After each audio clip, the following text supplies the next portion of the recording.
Bonjour, pernah dengar soal dia? Dia adalah François Rabelais, seorang sastrawan dari abad 16. Ia berprofesi sebagai seorang dokter dan juga seorang penulis dan ahli humanis.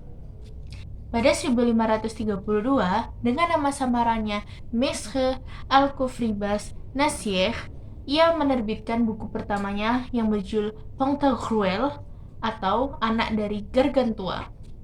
Buku ini dikemas secara anekdot dan penuh kritik. Pada 1534, kemudian ia menerbitkan buku lanjutannya yang berjudul Gargantua. Gargantua digambarkan sebagai raksasa yang konyol. Ceritanya berisi kritikan atas fenomena fanatisme La Sorbonne pada masa itu. Tokoh-tokoh yang ada dalam cerita Rabelais memiliki karakter pekerja keras dan senang belajar. Kalau kata Rabelais sih, un tête bien fait et un tête bien pleine. Nah, penasaran kan gimana ceritanya Gargantua ini? Coba deh dengerin beberapa chapit yang ada di dalam cerita Gargantua ini.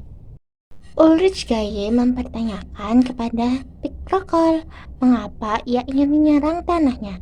Apakah karena alasan kemarahan atau hanya provokasi semata sehingga ia mengindahkan hukum akal kemanusiaan dan takut akan Tuhan. Picrochole malah menantang dan mengusir Gaye. Sepulang Gaye dari Picrochole, ia melihat Grongusier sedang berdoa memohon agar amarah Picrochole diredam. Melihat kepulangannya, Grongusier pun mempertanyakan apakah Picrochole masih marah. Ya, Picrochole masih marah. Kemudian Grongusier menyiapkan bingkisan untuk Picrochole agar mereka berdamai. Gaye pun berangkat kembali ke Picrochole. Sayangnya kali ini ia tidak mau menemui. Kemudian bertemulah ia dengan Kapten Tukediong yang menerima bingkisan itu.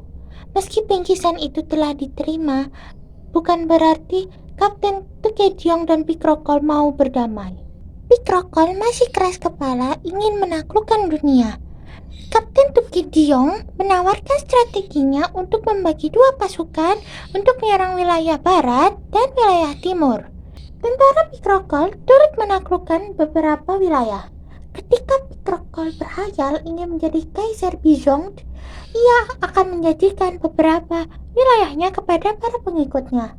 Namun, tiba-tiba datanglah seorang pria tua yang bernama Echefrong yang menunjukkan bahwa Picrochole dalam banyak bahaya dan jalan perang nyata jika ia bertualang menjajah seluruh dunia. Merdei pun menyarankan Picrochole untuk menyewa tentara bayaran Rusia dengan biaya mahal dan mengajak semua yang mencintainya untuk ikut bersamanya agar bisa mewujudkan perang besar Picrocholean.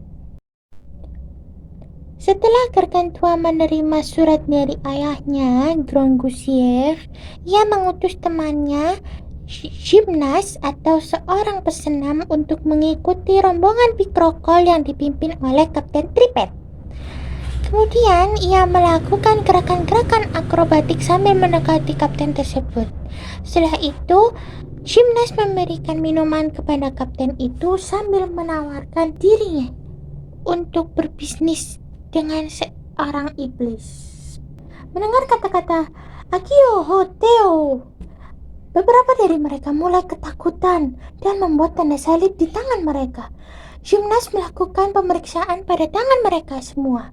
Kemudian, Gymnas melakukan kegiatan akrobatik lagi lalu melemparkan seluruh tubuhnya ke belakang. Gymnas kemudian berkata, "Kau telah memanggilku sebagai iblis yang malang." Kemudian, Gymnas ingin membunuh Tripet dengan satu pukulan. Sayangnya, Tripet terlalu kuat untuk itu. Gymnas pun mundur dan kembali ke kota Fuzhuyong dan Prilingwong bersama kudanya. Melalui cerita Gargantua, Rabelais ingin menyampaikan bahwa Science sans conscience est une ruine de l'âme, bahwa ilmu-ilmu pengetahuan yang ada harus diimbangi dengan moral-moral kehidupan manusia.